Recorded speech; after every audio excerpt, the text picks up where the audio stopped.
देखना चाहते हैं ट्रेंडिंग न्यूज तो न्यूज इंडिया 24 को सब्सक्राइब कीजिए और बेल आइकन दबाना ना भूलें, क्योंकि हम आपके लिए लेकर आते हैं देश के सभी ट्रेंडिंग मुद्दे जो आप देखना चाहते हैं।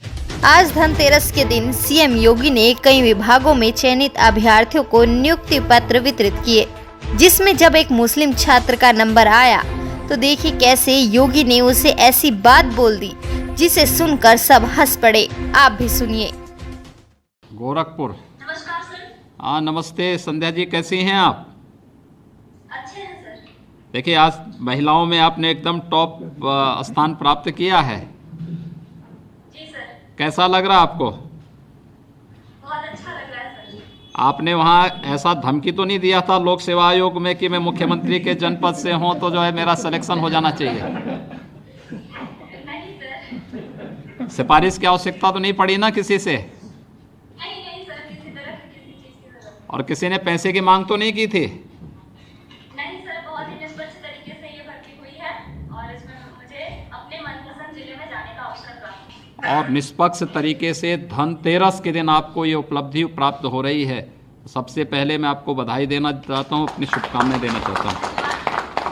आप अभी बताइए, क्या आप लोग ठीक ढंग से काम करेंगे इसी निष्ठा के साथ, इसी तन्मयता के साथ और इसी प्रतिबद्धता के साथ जो शासन ने जो एक माहौल आपको दिया है, आपके पूरे जो सहयोगी आज चयनित हो रहे हैं, एक माहौल पूरे विभाग के अंदर देंगे? जी सर, बिल्कुल। जिस निष्पक्ष तरीके से हमें ये नौकरी दी गई है, हाँ। उससे हमें प्रेरणा मिलती है कि हम ईमानदारी से अपने कार्यों का निर्वहन करें और आपके द्वारा आपके गाइडेंस में जो हमें कहा जाएगा हम उसका पूरा ध्यान रखें। बहुत सुंदर। देखिए जब आप लोग अच्छे लोगों को चुन के भेजते हैं ना, तो व्यवस्था ऐसी पारदर्शी होती है। अच्छे विधायक, अच्छे सांसद, अच्छी सरकार इसी प्रकार की पारदर्शी व्यवस्था देती है जिसमें व्यक्ति व्यक्ति के बीच में भेद नहीं होता है। योग्यता, क्षमता और अवसर सबको समान रूप से देने का एक प्रयास होता है। नमस्ते जी, राशिद अली जी, कैसे हैं आप? बहुत अच्छे सर। आपका चयन जो है उत्तर प्रदेश में जल शक्ति विभाग के द्वारा जो अधियाचन भेजी गई थी उत्तर प्रदेश लोक सेवा आयोग को, उसमें जूनियर इंजीनियर के पद पर आपका चयन हुआ है। Yes sir. तो आपका जो है चयन हुआ है, तो इस चयन की प्रक्रिया में सबसे पहले तो चयन के लिए मैं आपको और आपके परिवार के सभी सदस्यों को और आपके सभी मित्रों को हृदय से बधाई देता हूं। आप ये बताइए, क्या कहीं कोई सिफारिश की आवश्यकता तो नहीं पड़ी आपको? नहीं सर, कहीं जरूरत नहीं पड़ी सर मेरे को सिफारिश की। स्पोर्ट पारदर्शिता के साथ चयन हुआ है सर। नहीं, ऐसा तो नहीं कहीं आपने कहीं से फतवा जारी करा दिया हो कि मेरा चयन तो होना ही होना चाहिए? नहीं सर, मुझे कहीं जरूरत नहीं पड़ेगी सर इस टाइम पर। देखिए योग्यता कोई आधार बनाया गया ना?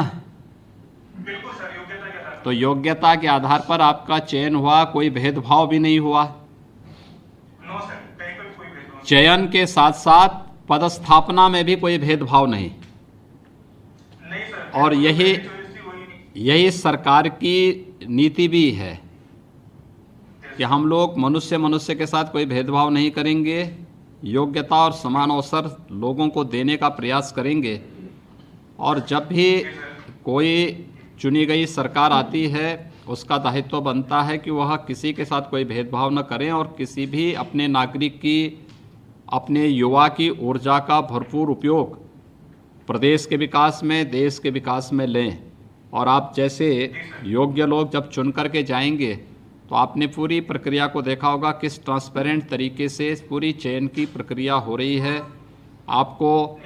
आपने लोक सेवा आयोग की परीक्षा दी होगी, उसमें सिफारिश की आवश्यकता नहीं पड़ी होगी। इंटरव्यू में किसी प्रकार की आवश्यकता नहीं पड़ी होगी। फिर उसके बाद चयन की प्रक्रिया के बाद पदस्थापना के लिए नियुक्ति पत्र प्राप्त होने हैं, इसके लिए भी कहीं कोई सिफारिश की आवश्यकता नहीं पड़ी है। ये अपने आप में एक बड़ी बात है और ये चीज़ें जन विश्वास के लिए बहुत महत्वपूर्ण होती हैं। और मुझे लगता है कि ये चीज़ें अगर आप जैसे लोग अपने समाज के लोगों को बता पाएंगे कि हमें इस अवसर का अधिक से अधिक लाभ लेना चाहिए, अपने मन में हताशा, निराशा लेने के बजाय हमें इस अवसर का लाभ लेना चाहिए कि योग्यता, क्षमता अपने को, देखिए हर व्यक्ति योग्य बन सकता है और उस योग्यता के अनुरूप अपने आप को तैयार करके आगे बढ़ने की आवश्यकता है।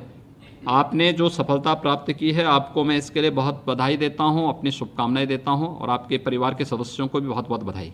कोई भेदभाव किसी के साथ न हो, योग्यता और क्षमता के साथ ही उन्हें समान अवसर भी उन्हें प्राप्त हों।